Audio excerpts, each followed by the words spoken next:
Um, the talk was titled, or is titled, "The Science and Politics Behind CBT and Psychosis." I guess lots of areas, at least to do with interventions for mental health issues, have some element of science and some element of politics, and the two things are completely intertwined. What I'd like to perhaps try to argue today is that I think the politics have rather overtaken the science in the case of CBT for psychosis. I don't expect, if you're a staunch advocate of CBT for psychosis, to convert you in any way to my beliefs, but just to have a look at the evidence and start to question that evidence yourselves. I think it's important to put this into some kind of context. So there is, I guess, over the last 2 or 3 years, there's been some serious controversy around the whole idea of using CBT for psychosis. On the one hand, you have people like, for example, here, Till White, who works at the Institute of Psychiatry, or whatever it's now called. She said back in 2004, is there evidence that CBT for psychosis is an effective treatment for schizophrenia? And then she answers her own question, of course there is. Here we have Ron Unger. This was just last year. He's an American CBT advocate who has a slightly more extreme view, in my opinion. Fast forward to 2014, CBT and CBT psychosis have been studied extensively, and as of now, the evidence they work. There's a word missing. I should say it's as close as indisputable as science ever gets. So you can see that he thinks it's a very scientifically based form of intervention. And then finally here, I wanted to quote something from Understanding Psychosis and Schizophrenia, which was the BPS document that was just published in November 2014, where they claim there is a general consensus, whatever that general consensus might be, that on average people gain around as much benefit from CBT as they do from taking psychiatric medication. That's quite a significant claim made by the BPS, and in particular by the Division of Clinical Psychology in the BPS. And I will look at some of the evidence regarding that particular claim in the talk today, because it is essentially, from my perspective, it's a piece of nonsense, and probably quite dangerous nonsense, really, that's perpetuated by the BPS, or that particular branch of the BPS. Against, we have, I couldn't actually give a talk without mentioning myself, so this is a paper that we published. This is Johar et al. 2014.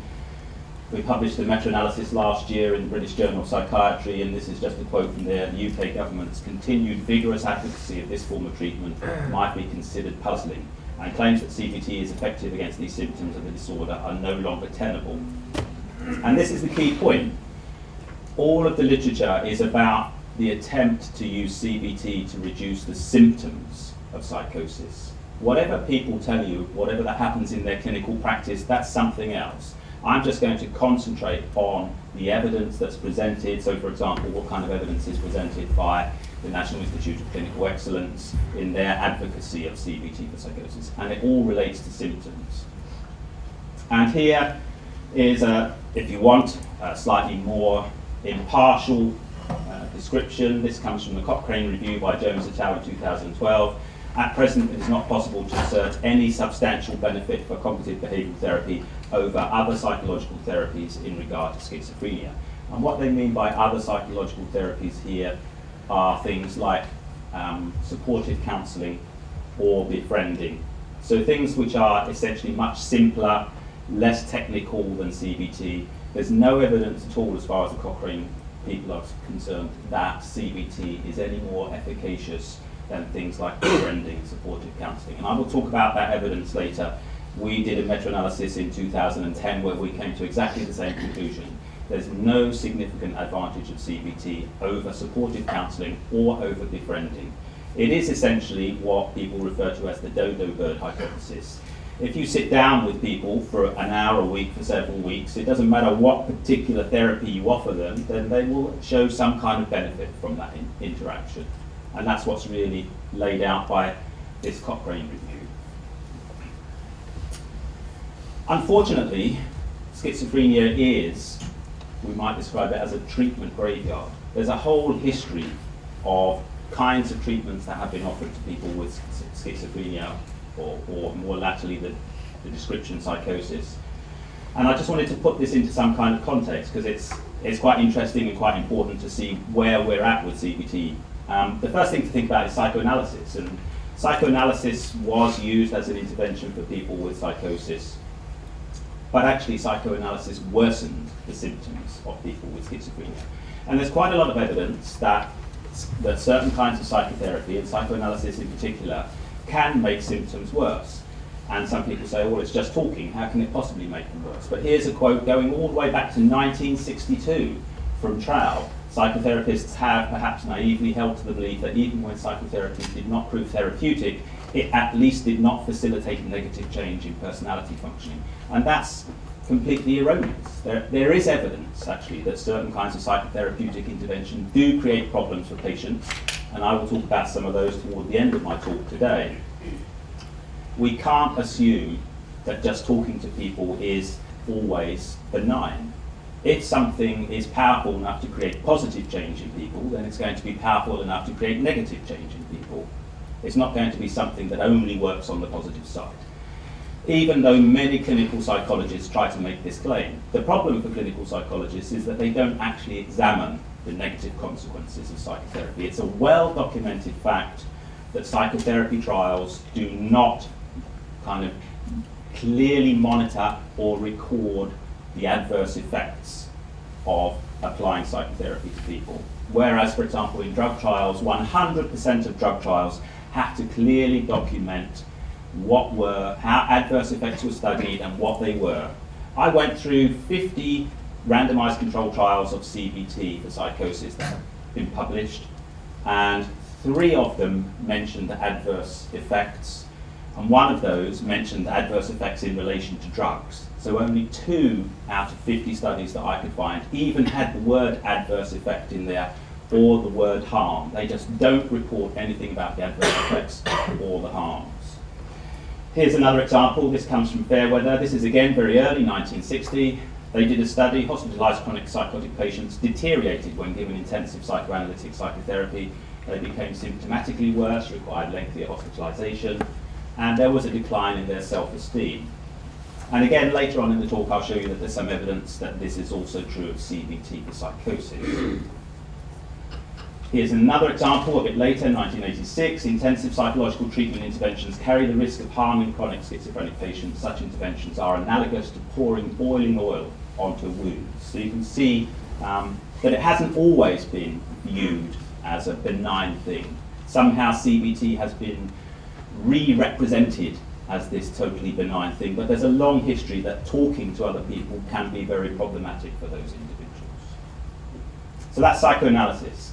I just wanted to mention in passing insulin coma therapy as one of the great treatments that were offered to people with schizophrenia up until the 1950s for 2 reasons. 1, because a lot of people perhaps don't know about it, but 2, because it actually has some resonance with the work that we've done, and that will become clear in a moment.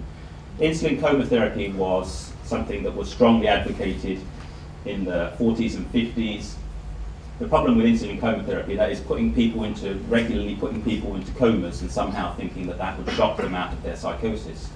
The problem with it was that it had a 1% mortality rate and it induced brain damage in lots of people. And it wasn't until Harold Bourne published a paper in the Lancet in 1953 called The Insulin Myth that the whole thing was exposed as a complete sham. And the story about Harold Bourne is quite interesting. Harold Bourne, this is the gent here, published this paper in the Lancet back in the 50s. The reason it's interesting is that Harold Bourne is still alive and he lives in Italy, and when he published this paper, I don't know if you know this story, but when he published this paper, he was forced to leave the country and he couldn't obtain any work in psychiatry at all in this country when he published the paper. No one wanted to hire him. He was a junior psychiatrist at the time. He had to leave and go and work in New Zealand and then eventually ended up in Italy. His whole life was essentially made a misery because of the ruckus that he caused. And he still lives there in Italy. He's now 91. And what's interesting about it is that he contacted me about the work that we did. And I don't think I'm giving away anything here that I shouldn't. I've taken his email off, but here it's just interesting that he just out of the blue wrote to me to point out a few things, a few parallels between the work that we were doing with CBT for psychosis and his experience of the insulin myth paper that he published. So for example, he says, at that time insulin was the jewel in the crown of psychiatry, and then no journal would publish it, which is exactly the experience we had. I published 2 papers in this area. As was previously mentioned, I published over 100 papers, only 2 papers in this area. They were the most difficult papers that I've ever tried to publish in my life. I guarantee if you try to publish a paper that's negatively tainting CBT for psychosis, you'll be sitting on that paper for years. The paper that we had published in the British Journal of Psychiatry last year was under review for 530 days. 530 days. That was after it was rejected at 4 other journals. 530 days of review, and it went through 4 rounds of review, and every time they added a new reviewer to it to make it more difficult for us. And exactly the same thing happened with our first paper. We published the first paper in 2010 looking at this. It was published in Psychological Medicine. All the reviewers except one asked for it to be rejected, but because Robin Murray actually has some cojones, he said, I think this is important and people need to know about this, and he said, I'm going to give you an opportunity to revise it and publish it, and if it wasn't for him we wouldn't have got it published. But the point is, Bourne had exactly the same experience. He couldn't get his paper published, and then once he did publish it, you see, he says, finally I appealed the second time, and the editor of the Lancet out of kindness said it could be published. The first response was rejection at job interviews, then in sequence, it's not true, it's not you anyway. And these are all the same experiences that we've had when we publish this stuff. So first of all, people just deny, it's just not true, what you're saying is not true. Then when they accept that things we say are true, they say, oh, it's not new, we were saying all this ourselves years ago. And it's nothing to do with you at all, or the work that you've been doing. And as he says there, you are up against NICE, and I'm going to talk about NICE, and the evidence-based medicine myth, as well as the government utterly devoted to the needs of the common man and woman, blah, blah, blah, blah, blah. The series of planned 200 centres for CBT, and he goes on, you may now catch a glimpse of why I enjoy living in Rome. And it isn't just because of the sun and the clear blue skies most days. So obviously he's a lot happier there away from here. But the point is that this is not new. This kind of experience that he had in 1953 is exactly the experience that we've had. Except now people are much more politically aware, and in some respects, although they haven't driven me or my colleagues out of the country, there are a lot of political manoeuvres that do happen behind the scenes in terms of trying to taint the work that we do. And to give you an example of what I mean, the one well-known author offered a £50 reward, publicly offered a £50 reward to anybody who could find the errors in our meta-analysis, which doesn't seem to me to be either very much money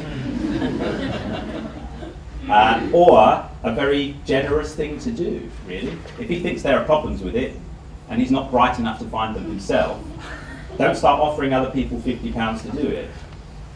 Anyway, so that's insulin chemotherapy. And then we have we come forward in time to the typical and atypical neuroleptics and CBT for psychosis. So nowadays, most people with a diagnosis of schizophrenia, the nice guidance is that they're offered medication, and alongside this, they should be offered CBT. The data on, I'm not going to go into it, but the data on typical and atypical neuroleptics, there's plenty of evidence that the atypicals have been exaggerated, except perhaps clozapine. Then we all know that they have, some of these drugs have terrible side effects. I'm not going to go into that, and I'm not going to deny it. They do have terrible side effects. The only thing I will say is that if people are going to make claims about the comparability of CBT for psychosis with antipsychotics, then I think that's a false claim. It's quite clearly the case that medication is much better at reducing the symptoms of psychosis than CBT, and I'll show you some evidence on that.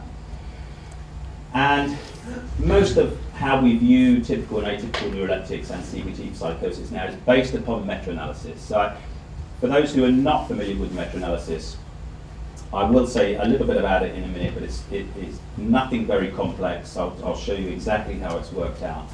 But I just wanted to introduce this idea that CBT for psychosis is somehow the new kid on the block, that it's some kind of wonder intervention for people, and it's not. The truth is that Aaron Beck was using a version of cognitively oriented psychotherapy back in 1952. He published a paper in 1952 using a form of cognitively based psychotherapy to address delusions in a patient. So it's not something that's new. What's most interesting about 1952 is that that is exactly the same year that chlorpromazine, the first antipsychotic, was introduced. So CBT is exactly as old as antipsychotics. There's nothing new about it. The only difference between CBT and antipsychotics is that antipsychotics dominated the whole field and CBT hasn't dominated the field. The thing that is new about CBT is the so-called sciencing of CBT for schizophrenia or CBT for psychosis. So over the last 20 years we have seen this so-called evidence-based idea emerging that CBT can be scienced in the same way as drugs. And we've had over 50 randomized controlled trials published, and I'll talk about our meta-analysis of those 50 trials to say what that found. There have been over 12 meta-analyses that have been published. Last year alone there were five meta-analyses of all the data that exists in the area published in 1 year. So you can see there's an increasing urgency in this area. To have 5 meta-analyses published in 1 year alone is remarkable. And then we come to good old NICE, who recommend CBT for all people with schizophrenia, with a diagnosis of schizophrenia. They make no specific claims about particular types of individuals or particular types of patients. It should be offered regardless to all people with a diagnosis of schizophrenia. And if anybody's ever worked with people who have diagnosis of schizophrenia, there's huge variability in those people. And the idea that you could possibly administer CBT to some of those individuals seems remote from the truth, to say the least, as far as I'm concerned. So I do need to say something about meta-analysis. Essentially, meta-analysis is a way of standardizing the effects across different randomized controlled trials. And what they tend to look at is the end of trial outcome in the patient. So you have a group of individuals who are randomly assigned to CBT and another group of individuals who are randomly assigned to some kind of control condition.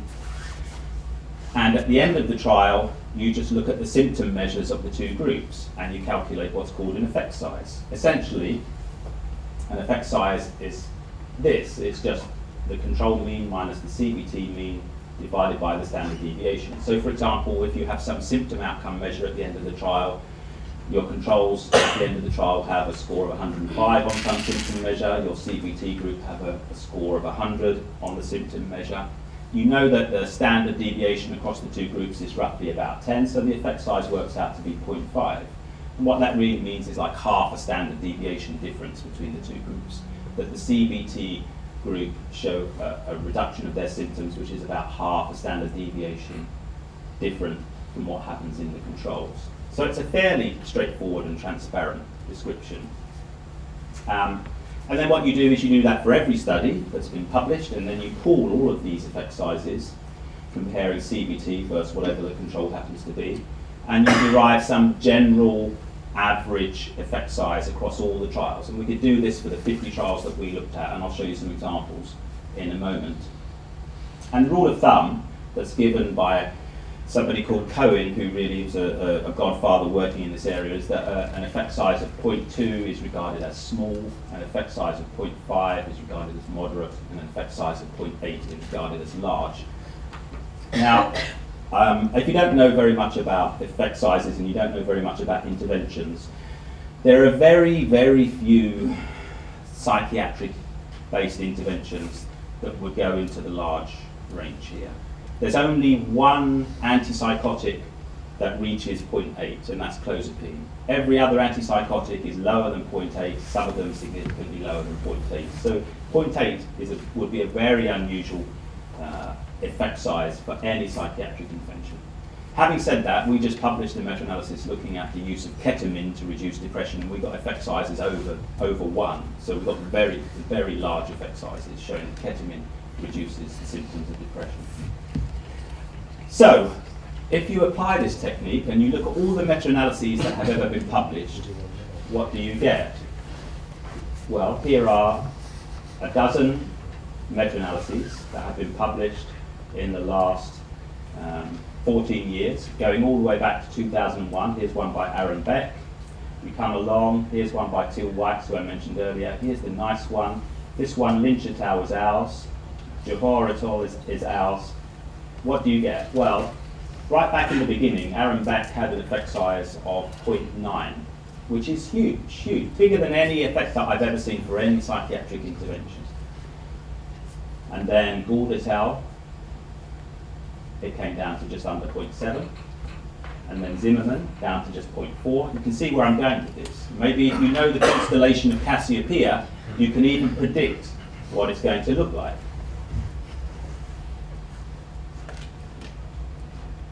And here we are. This is where we are now, and this is where we were back in 2001. So in that short space of time, we've seen this huge decline in the effect size.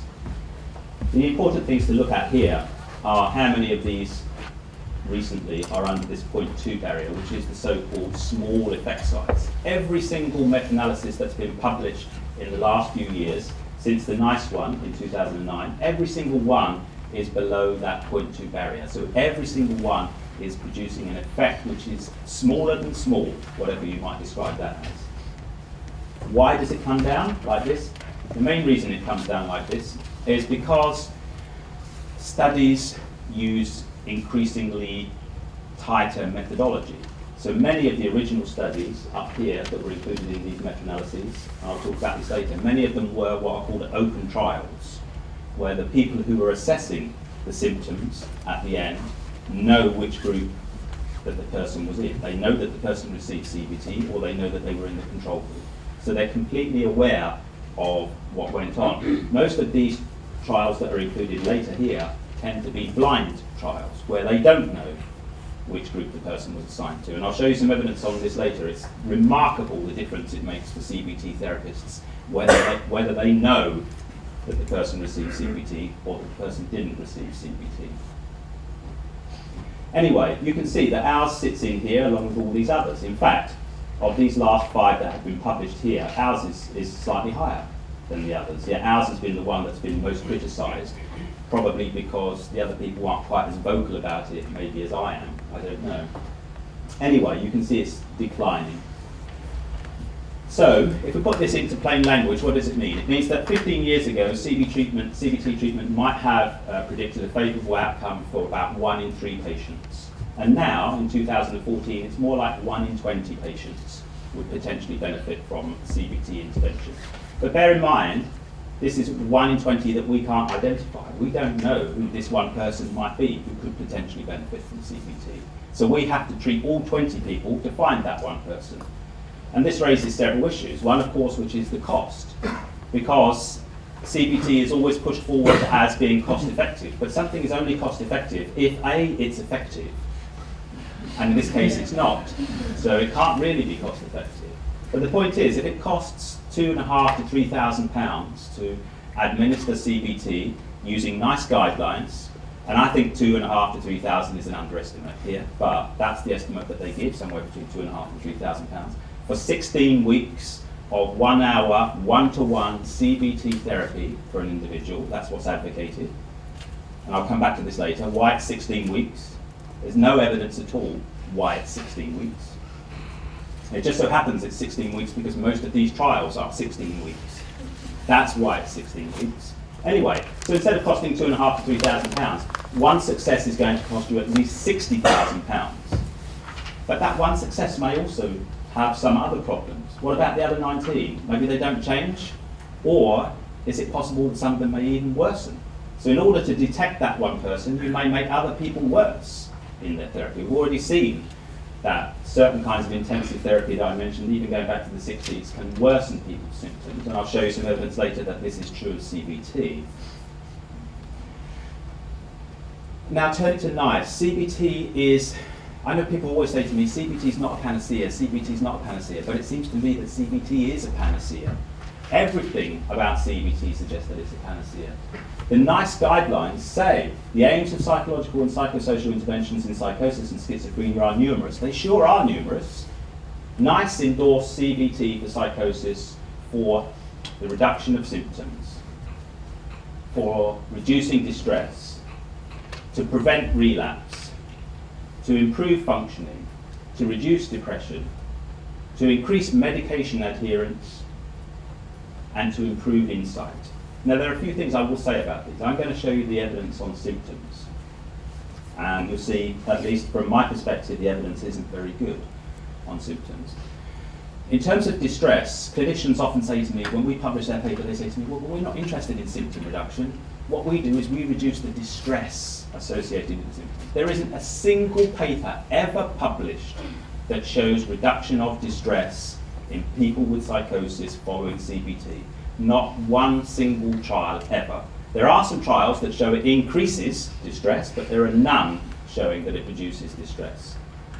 Does it prevent relapse? Well, I'll show you some data on this later. It doesn't. There's evidence that it increases relapse rates in patients. Does it improve functioning? Well, Till-Wykes, I showed you her meta-analysis back there. Till-Wykes looked at functioning and found that CBT had absolutely no impact on functioning. She also looked at depression and found it had absolutely no impact on depression. These last two are very interesting, particularly as I'm going to talk about NICE following this slide in a bit more detail. In 2002, so there have been 2002, 2009, 2014, three NICE guides. First one appeared in 2002, and in 2002, they promoted CBT as a way to improve medication adherence, and they also promoted CBT as a way to improve insight. Their advocacy for medication adherence was based upon what they referred to in the document as expert opinion. So no evidence, they didn't have any evidence that it improved medication adherence. What's interesting is that by 2009, it had been kicked to the curb. They decided actually, we don't want to go down that avenue any longer. And for me, that's a political decision, because they got rid of it on the basis of no evidence as well. They introduced it on the basis of no evidence, and they removed it on the basis of no evidence. There was no evidence to say that it did work, and no evidence to say that it didn't work. And the same, more or less, is true of insight. They introduced the idea that CBT could improve insight, and that was based upon what they called non-randomized controlled trial data. So this was more or less some qualitative studies that they had suggesting possibly that it might improve insight. It was in there in 2002, they removed it in 2009. In 2009, they didn't produce any more evidence that it didn't work or any more evidence that it did. They just had it in at one point, they remove it at another. There's completely political decisions. There's no change in the evidence, no presentation of evidence regarding those things. So this brings me nicely to the NICE meta-analysis, which I showed you back there, which was the last meta-analysis back in 2009, the very last one that was above that 0.2 threshold. So it was up about 0.35 to 0.4, that kind of area. Well, back in 2009, NICE commissioned the National Collaborating Centre for Mental Health to conduct a meta-analysis of all the randomised controlled trials that have been published up to 2008. The truth is, what they produced is not a meta-analysis, but 110 meta-analyses. The document doesn't consist of a single meta-analysis, it consists of 110 meta-analyses. Now, if the phrase cherry-picking comes to mind, then there's some evidence for that. They had 65 meta-analyses in here that compared CBT to treatment as usual. That's what that means there. That's where the control condition is just the patients are assigned to a group where they just carry on getting their medication and nothing else. So they made 65 meta-analyses here. 35 of those 65 meta-analyses were just one or two studies. They're doing a meta-analysis of one study. One study is not a meta-analysis, that's one study. A meta-analysis, the whole rationale of meta-analysis is that you pool data together to make some general statements. And CBT was superior in 44% of the comparisons that they made. They had 45 meta-analyses that compared CBT to an active control condition. Now, an active control condition here is the kind of things that I referred to earlier, like supportive counselling or befriending. What did they find there? They found that 26 of those, or we found 26 of those 45 comparisons were just one or two studies again. But in this case, CBT was superior in only 17% of the comparisons that they made. So several things are revealing about the NICE meta-analysis. The first one is it's not a meta-analysis, it's a huge quantity of meta-analyses. What they're essentially doing is trawling through the data to find anything that's possibly significant. The second thing that's interesting and important about this data, or these data, are the huge reduction in the effects when you compare to an active control. When you have something there where, for example, the patients are receiving supportive counselling or befriending, that there's really not that much going on that's different from CBT. And most of the evidence suggests that this is the case. It's certainly true in the Cochrane meta-analysis that they conducted as well. They found there was absolutely no evidence that CBT was superior to supportive counselling or befriending or any kind of active control condition. And this is against the whole ethos of meta-analysis. This is essentially cherry picking, and you're going to produce lots and lots of false positives. In fact, what we did, we went back to their meta-analysis and we controlled for the number of comparisons that they make. You know, if you're a psychologist and you run lots and lots of statistical analyses, some of them will appear significant by chance. We went back, reanalyzed all their data, controlling for the number of comparisons that they made, and suddenly all the findings that were positive disappeared as well. Of course they're going to find some positive things. Some positive things will turn up just by chance, not least of all because there will just be one study that has reported that. Of course, occasionally studies will report significant benefits, and those significant benefits might be due to a whole range of factors. The important thing is what's found when you replicate, what's found when you keep looking at the same question. Do all the studies, particularly the studies with decent sample sizes, do they show the same effects? I'm not going to go into it today, but most of the RCTs are hugely underpowered. If you know anything about statistical power, most of them don't have big enough samples to detect the effects that they're detecting at all. So most of them look like they're random effects anyway. Anyway, come back to this. The Cochrane, who are the independent group who do basically meta-analysis for a living, they suggest that there should be a minimum of 5 studies to conduct a meta-analysis. So the point I want to make about NICE is that they're playing a little loose with the evidence base here. Firstly, they are trawling the data, and secondly, when you look at something that is a decent control condition, then really you're not finding very much going on at all. Let's have a quick look. I'll just show you this because I'm going to show you some of these later. These are forest plots. The 2 forest plots that come from the NICE guide in 2009. This is the one for positive symptoms. So what tends to happen in this area is that people look at the effect of CBT on positive symptoms, so hallucinations and delusions, and they look at the effect of CBT on negative symptoms, so social withdrawal and so on, those kind of symptoms. And if you know anything about forest plots, you probably can see what I'm going to say here already.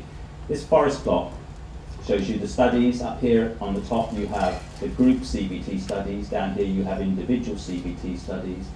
This is the mean symptom score, the standard deviation, the mean symptom score, the standard deviation. The important thing to look at here is what's the mean effect size. The mean effect size in each of these studies, as you can see, is almost on 0. So this is 0. There are no studies on this side which favour CBT, and there are no studies on this side that favour the control condition. They're all around 0. Yeah? But the important thing to bear in mind when you're looking at a forest plot like this is what this line is doing. So the little square in the middle that's green is the mean. The size of the square represents how many people were in the study, and the line going through it represents the 95% confidence intervals. Now the thing to know when you look at a forest plot in a meta-analysis, the simple thing you need to know is, does that line cross through 0? Once the line crosses through 0, you know the study is non-significant. There's a non-significant effect. Every single one of these studies, the line crosses through 0. There's not a single study in the NICE guideline that shows CBT has any positive effect on positive symptoms. Not a single one. Here's negative symptoms. Anything different? No, nothing different whatsoever. It doesn't matter whether you have group CBT, individual CBT. Every single study, the line crosses through 0. Every single study is non-significant. So it seems to me a little bit rich for NICE to be promoting CBT for the reduction of positive and negative symptoms in psychosis when their own data don't even show that that's the case. The other things which are worth noting about the NICE meta-analysis of 2009 is that they pay absolutely no attention to study quality. They don't look at study quality whatsoever. They don't care whether the study was conducted blind or whether the study was conducted open. They have no interest in study quality whatsoever. This is totally against the current thinking in meta-analysis. Everybody looks at study quality. Study quality is a clear predictor of effect sizes. The better controlled the study, the smaller the effect size. That's exactly why that Cassiopeia effect occurs there, because the later studies are better controlled. The most important thing for me is that NICE published an update in 2014. So they published the first guide in 2002, they published the one where the meta-analysis appeared in 2009, and then they published a new update last year in February in 2014. But they didn't make any changes to the data. They didn't add any new trials that have been conducted. The 2014 guide is exactly the same meta-analyses that were conducted back in 2008. So everything that we're advocating for the treatment of people with schizophrenia and psychosis now is based upon data that was stopped being looked at from 2008 onwards. Not a single study from the last 6 or 7 years has been included.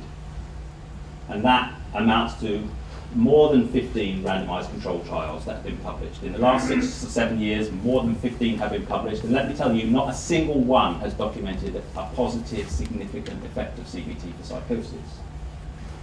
This surely raises some serious questions about what happens on the NICE committee. How can they come to these conclusions? Sorry, I've written there, people who don't know, SIGN is the Scottish equivalent of the NICE committee. NICE just operates in England and Wales, and the Scottish people can be quite glad that it doesn't operate north of the border. And I'll show you why in a moment. How are these committees decided? How did they come to these bizarre conclusions? Well, let's have a look at the view of people sitting on the SIGN committee. These are a couple of quotes that come from Pereira and Taylor. Taylor was the chair of the SIGN committee, which published the last update for Scottish guidance on the use of CBT in medication in schizophrenia in 2013. Now it seems to me it's quite a bold thing for somebody who's the chair of the committee in Scotland to come out and say this. Says, in our view, NICE CG 178, so CG 178 is the 2014 guide produced by NICE. Some psychointerventions, especially CBT, go beyond the evidence. CG 178 also makes strong non-evidence-based recommendations. So it goes beyond the evidence and it makes recommendations that have no basis in evidence whatsoever, particularly in the case of CBT. And, this is their conclusion, it's unfortunate that the guideline appears at times to reflect the interests of its authors rather than impartial, up-to-date evidence, which seems to me to be a really damning indictment of the NICE committee and what they do. To come from a committee in Scotland that do exactly the same thing that they do is quite striking.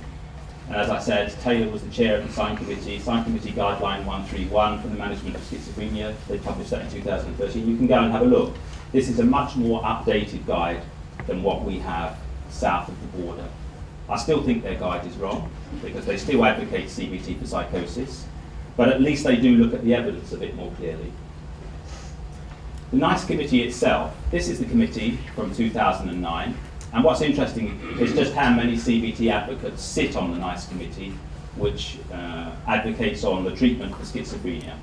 And these are not things that I had to dig around to find, these are just their own declared interests. So we have on there various people who were well-known CBT advocates. Philippa Garrity, who declared at that time she had a grant for over $1.5 million. She used to do paid lectures. She has publications on CBT for psychosis. The chair, Elizabeth Kuipers, she had £1.6 million worth of grants for CBT, did paid talks and articles on CBT, papers on CBT. Doug Turkington, talks on CBT, workshop, peer opinion on the effectiveness of CBT in treating persistent symptoms of schizophrenia. Kendall expressed views on IAP, blah, blah, blah. Alison Brabham, paid talks on CBT for psychosis, paid training, grants, workshops, publications. You have here some people who didn't have any declared interests, but actually Geraldine Strathdee clearly now does have very strong advocacy of CBT for psychosis because she's come out recently and said that. The others here don't particularly. In 2014, they added Anthony Morrison and Max Birchwood, who have enormous numbers of publications on CBT for psychosis, and it's not that surprising, you'll see shortly, that the 2014 guide starts to talk about using CBT in unmedicated patients, because that's Anthony Morrison's big thing. He published a paper in The Lancet looking at exactly that, and I'll talk a little bit about that shortly. So these people clearly, I'm not saying we shouldn't listen to them. I'm saying, do we need people like this on a committee making decisions when they have such a strong investment in CBT for psychosis, particularly when it also includes the chair, and the total number of people there who are advocates of CBT outnumber the rest. So if they're going to have a vote, it's quite clearly going to go in favour of CBT. This brings me to our meta-analysis. So this was one that we published last year, 2014. This is the largest, I would say this, of course, the largest and most comprehensive meta-analysis to date, because it is the largest and most comprehensive. It consists of 50 RCTs that we looked at, and we looked at the use of CBT for reducing total symptoms, positive symptoms, hallucinations, and negative symptoms. And this is our forest plot. Again, you can see how many of these pass through zero, quite a lot of them. There are some up here, you can see very, very big effect sizes. Here's one in the beam. But you should bear in mind, see how small that box is, that tells you it's a very small sample. Actually, there were 6 patients in that study receiving CBT. Compared, say, to the Turkington study here, where you have over 200 patients receiving CBT. The only big studies that have been published over the past few years that have produced effects are this one by Wu, you can see there's an effect, this one by Deng, you can see there's an effect, and this one by Wang, you can see there's an effect. They're all Chinese studies. Now, I'm not saying there's anything wrong with studies from China, but I do know CBT advocates have argued against us that we shouldn't have included these Chinese studies, because somehow they think they don't fit NICE guidelines. Maybe they do, maybe they don't. It wasn't our intention to evaluate whether NICE guidelines were operating. It was to look at all the studies. So we went to the trouble of having these Chinese studies translated into English, and we analysed the data from them. And each of the Chinese studies are the only ones that have produced big effects. That's not too surprising. If you look at the red boxes here, these are all the non-significant effect sizes. So you can see the vast majority of them are non-significant. And I'm showing you total symptoms, okay? I'm not going to show you positive and negative symptoms, only because they're worse than this. I've shown you the best example. This is where we got the biggest effect size was the total symptoms. When you look at what's happening in each of the symptom cases, you find 25 of the 33 studies are non-significant for positive symptoms, 11 out of 15 are non-significant for hallucinations, 30 out of 34 are non-significant for negative symptoms. So what we're really looking at is 75% of all the RCTs looking at CBT, whether it's for positive symptoms, negative symptoms, or specifically for something like hallucinations, are non-significant, which is a remarkable event in psychology. How often do you see an area in psychology where so many studies are producing null or negative findings? The most remarkable thing about psychology is its tendency to produce huge numbers of positive findings. It's one of the things that we're always criticised about, that psychology produces in excess of 95% positive findings. In psychology, less than 5% of all findings are null or negative. They just don't get published. But CBT for psychosis authors somehow can manage to get their negative findings published. I'll talk a little bit about that in a minute. So most of them are null findings. And even if you compare it to something like CBT for depression, this isn't the case. You don't get lots and lots of negative findings on CBT for depression being published. Most of the findings on CBT for depression are positive. So even if you compare it to a similar-ish area, you don't find the same thing going on. It's something really unique to the area of CBT for psychosis, that they can manage to publish so many negative findings, but somehow nobody thinks they are negative. This is something that we found. If you compare open and blind trials in our meta-analysis, I've referred to this before. These are the effect sizes for total symptoms, positive symptoms, and negative symptoms in open trials. So you can see for total symptoms, there's a big effect, 0.6. It's about 0.55 for positive symptoms, and it's about just under 0.2 for negative symptoms. Really quite significant effects. What happens when you look at the blind trials? So these open trials, there are about 10 trials in each of these examples. And there have been over 20 blind trials that we compare them to. What happens when you look at the blind trials? They're down there. So from up there to down there. Total symptoms is just over 0.1, positive symptoms is just under 0.1, negative symptoms is almost close to 0. In each of these cases, there's no significant impact of CBT for positive symptoms, no significant impact of CBT for negative symptoms in blind trials. I can't think of a single blind trial that's ever been published that shows a significant impact of CBT. They just don't show a significant impact. The only trials that ever show a significant impact of CBT are open trials, where the person who's assessing the symptoms knows, so they might be the person who even administered the therapy, they know that the person was in the CBT group, or they know they were in the control group. This amounts to an effect size inflation of around about 600%. There's about 600% difference between the effect size in blind trials and open trials. I went through the medical literature and I looked at open versus blind trials in other areas. So in various kinds of medical interventions for other kinds of conditions. I couldn't find a single example that had such effect size inflation as this area. The one thing we do know then, that's quite clear, is that blinding works. Because often CBT therapists say to me, well, blinding doesn't work. The patients always leak the information. They always tell you that in some way you can always work it out. This clearly shows that you can't work it out. If you could work it out, then both of these graphs would look exactly the same. Both of them would be essentially open, but they don't. Here, they clearly can't work out, and the effect sizes are absolutely tiny. So, how is it that CBT survives? Well, here are a few examples of studies published over the last few years which were blind trials. So these are some of the better trials. Okay, and I've already said to you that blind trials don't produce any significant effects. However, let's have a look at them. Here's Tarrier et al. CBT, as used in adjunct treatment for chronic schizophrenia, can result in clinical benefits.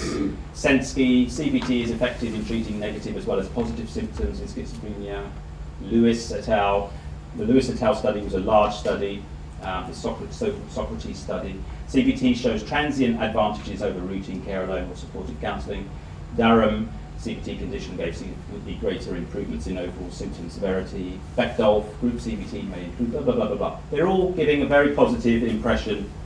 These are just quotes that I've taken from the studies themselves, either in the abstract or in the discussion. For those of you who haven't seen this before, this is Lord Layard's book on happiness. Lord Layard, who was the sort of founding person for IAPT, who worked for the last Labour government, who is an economist, basically, who decided how mental health should be run in this country. If we take away the happiness, and we look at what's in these studies, not a single one of them was significant. Not a single one was significant, but every single one of them is making some positive claim about their data. In fact, what's interesting about the Tarrier study is that the effect is in the opposite direction. Actually, the CBT group did worse than the controls. So not a single one is producing a significant effect. There's a total discrepancy between the data in the papers and the way that they report the papers. When we noticed this, we went back and analysed. We did a study recently with Marcus Manafu from Bristol University. I wasn't involved in any of the data analysis here. I just provided him with data that we had on the effect sizes in our 50 randomised control trials. He got his group of researchers, Hunt and Rees, to go through the abstracts and the citations of each of these studies, and what he found was the following. That abstracts of CBT for psychosis studies are more likely to report favourable outcomes compared to the actual study effect sizes. CBT for psychosis trials are more than twice as likely to report a favourable outcome in their abstracts than actually was reported in the data. Twice as many of the studies report favourable outcomes as the data actually supports. What's worse is that these ones that report positive effects are the ones, i.e. the ones that claim positive effects, are the ones that are more often cited as well. That means this whole myth system builds up. So they make a claim about the positivity of their findings when none actually exists in the data. And then people in that area cite those papers more regularly. They don't actually go and read the papers themselves. They read the headlines, the abstracts, they read the discussion. They don't look at the data, they don't analyse the data. So it has a double whammy effect. One is, as it says here, they're more likely to report favourable outcomes, but most importantly, it creates a distortion in the literature. These papers are more often cited. So how does this kind of bias work in other ways? We can see it's operating in the media as well. Here are just a couple of examples. I could have given you lots and lots of examples.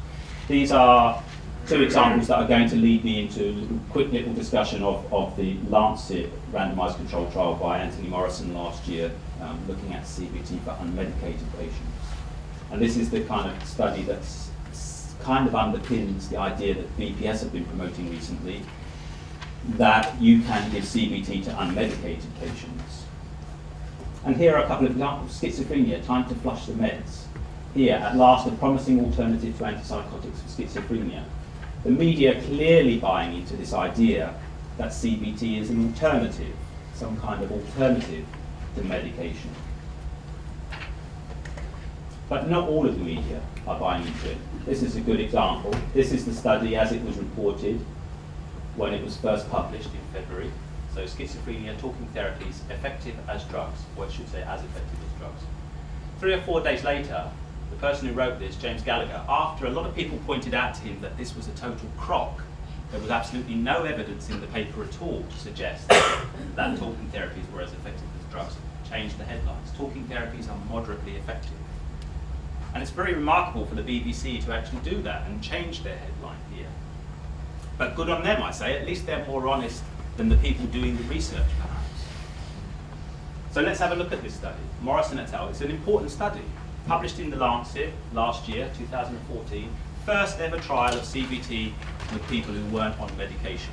And these were 74 individuals who decided not to take medication. So they weren't randomly assigned. They were 74 people who, for at least 6 months, had not been taking antipsychotics. And they were then randomly assigned to CBT or treatment as usual. And I've put 2 little asterisks next to treatment as usual, because you'll see in a moment that treatment as usual is not really treatment as usual. Anyway, they have an incredibly complicated statistical analysis in this paper. But the bottom line is there was no difference between the two groups at the end of the trial. After 9 months of CBT, the people who were in treatment as usual had the same levels of symptoms going on as the people that had received 9 months of CBT. Later, the authors say, after a lot of pressure from people like me, I wrote a letter to the Lancet that they published pointing out that there was no evidence in their data at all that the CBT was effective. Anthony Morrison later claimed, we claimed the trial showed that cognitive therapy was safe and acceptable, not safe and effective, which is a bit of a climb down. To say it's safe and acceptable, but not safe and effective. I would argue, and I will argue now, that is it safe and acceptable? I'm not sure that it is safe and acceptable. It's not effective, but is it safe and acceptable? Well, one thing we know from this trial of people who were unmedicated is that there was a 40% dropout. 9 months of CBT, 4 in 10 of the people dropped out. Does that sound like it's acceptable? Doesn't sound like it's particularly acceptable to me. These are people who have no other option, they're not taking medication, but 40% are dropping out. That's about the same level that you get dropping out in drug trials, where they might be suffering from side effects and so on. You're getting the same level dropping out in CBT. Actually, at the end of the trial, there were more authors on the paper than there were people left in the CBT arm of the trial. More authors than there were people left in the trial receiving CBT. There were 10% serious adverse events. This is one of the few papers that reports adverse events. 10%, and this is a huge underestimate because of the number of lost patients. There were 2 deaths. Compare that 2 deaths. If you look at the 50 randomized control trials that we looked at, there were six deaths reported in those 50 trials. There were 2 deaths in this one trial. I'm not saying CBT caused it. What I'm saying is, if people aren't on medication, their likelihood of dying is greater than their likelihood when they are on medication. And that's quite clear here. The difference between 2 deaths in whatever it was, 76 here, and 3 and 6 deaths in 3,000 here is about tenfold. It's about 10 times more likely to die if you're in an unmedicated trial than a medicated trial. What's most bizarre is actually this isn't a study of unmedicated CBT. It isn't a study of unmedicated CBT because 10 out of 37 in each group went on medication during the trial itself. And the greatest reduction in symptom occurred in those patients that went on medication, not the ones who were receiving CBT alone. So at least 1/3 of the patients were receiving medication. They weren't unmedicated. And the last thing I'll say is this. It's not treatment as usual in this study. These are people who are not medicated, they're not engaged with psychiatric services. Most of the people in the control condition were just simply discharged. No wonder they lost so many patients in the trial. They just disappear. They completely disappear. So they're not receiving treatment as usual. They're not receiving medication. They're not receiving weekly visits from anyone. They're receiving zip, nothing, and they disappear. They go off the radar. And they still, even in a group of patients who are in that condition, no support, no medication, nothing, they still couldn't show a significant difference or a significant impact of CBT over a comparison with that, which is not, as I say, treatment as usual. And we get this kind of dangerous exaggeration. This is Morrison and his colleagues in the paper. The size, and this goes back to the quote from the BPS earlier, the size of CBT effect on psychiatric symptoms in our study is similar to the median effect size reported for overall symptoms in a large meta-analysis of 15 antipsychotic drugs versus placebo. This is where they first pushed the idea that CBT is an alternative and as equally efficacious as antipsychotic medication, which is just errant nonsense here. It's total nonsense. The average effect size for 15, if you look at recent meta-analysis of 15 antipsychotics, the average effect size for every single one of those 15 antipsychotics is greater than the effect size in this study. That includes things like clozapine, where the effect size is 0.8. You've got next to zero effect size going on in the CBT trial here. And here we get the same argument pushed again. Here is Understanding Psychosis, the BPS document. There's general consensus that on average people gain around as much benefit from CBT as they do from taking psychiatric medication. Now, Understanding Psychosis and Schizophrenia, as it should really be called, Anthony Morrison was on that committee who was behind this, as he is now on the NICE committee, where they are now also promoting the use of CBT in unmedicated patients. Interestingly, they give a bunch of references, 19, 20, 21, 22, and you can go and look at this yourself. You can download the document. It's a very interesting document to read, particularly the chapter that's on psychological therapies, because there's almost nothing in it that's true.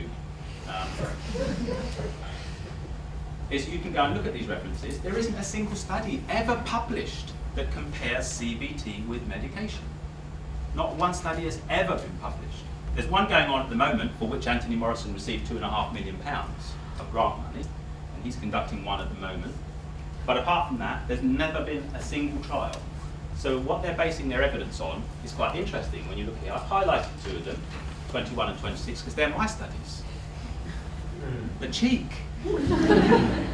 But not only are they my studies, 21 and 26 are the same study. They referenced me twice, and incorrectly. And 21 and 26 is the Johar et al. Meta-analysis. They referenced us to somehow endorse the idea that CBT is as efficacious as medication. But then look, Morrison backtracks. So here we have Morrison in February 2014, Morrison in November 2014, and then Morrison in December 2014. In an interview with the CQ researcher, which is an American magazine, he says it's not a definitive trial. We can't say anything about how effective CBT is in comparison to antipsychotic medication. He doesn't seem to be able to make his mind up on this. On the one hand, he likes to push the idea that it's as efficacious, but then here he's clearly saying that it's not, and they can't say anything about it. This is the only true statement that's probably ever come out of his mouth, I think, on this basis. Here is the BPS. I'm sorry about the quality of this, it's not the greatest quality, but I want to mention the BPS because this is a BPS event. Here we can see, this was, the BPS were invited to give comments on the NICE guide for 2014, and this is one of their comments here. We welcome the advice to offer psychological intervention to those not wishing to take medication. However, the wording advised that psychological interventions are more effective when delivered in conjunction with psychotic medication is overly restrictive. So they're kind of complaining about the idea that this is overly restrictive, that we shouldn't be saying it's best in combination with medication. They go on to say, although RCTs show that this may be the case on average, it should be acknowledged that this may not be the case for all service users, depending upon their specific circumstances and needs. So what they're really saying in the second part of this is, yeah, we know the evidence doesn't support it, but probably there are some individuals here who could benefit from having CBT without medication. And the NICE committee quite rightly slapped them down and say, there's no evidence at all for the claim that you're making. We're not going to introduce the idea into the NICE guide that somehow this is overly restrictive. It's not overly restrictive. And they say quite clearly here that if and when better evidence emerges that psychological treatments are effective alone, we would change this. There is no evidence that psychological interventions are as effective or more effective. And quite rightly, at least one thing nice I say for them is that they're right on this. So, it's kind of bringing me towards the end of it, which is to say, okay, that was my positive talk. This is the kind of negative part now.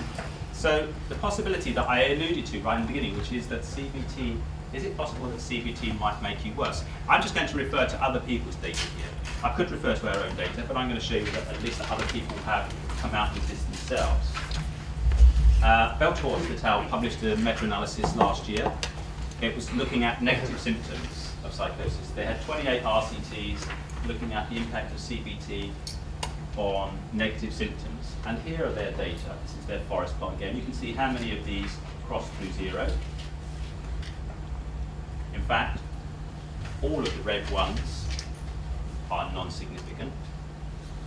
There's absolutely no benefit from CBT in any RCT in the past decade. The last study that showed a positive effect of CBT, a significantly positive effect of CBT, was this one by Startup. That was back in 2004. So not one study in over 10 years has shown a positive effect of CBT on negative symptoms.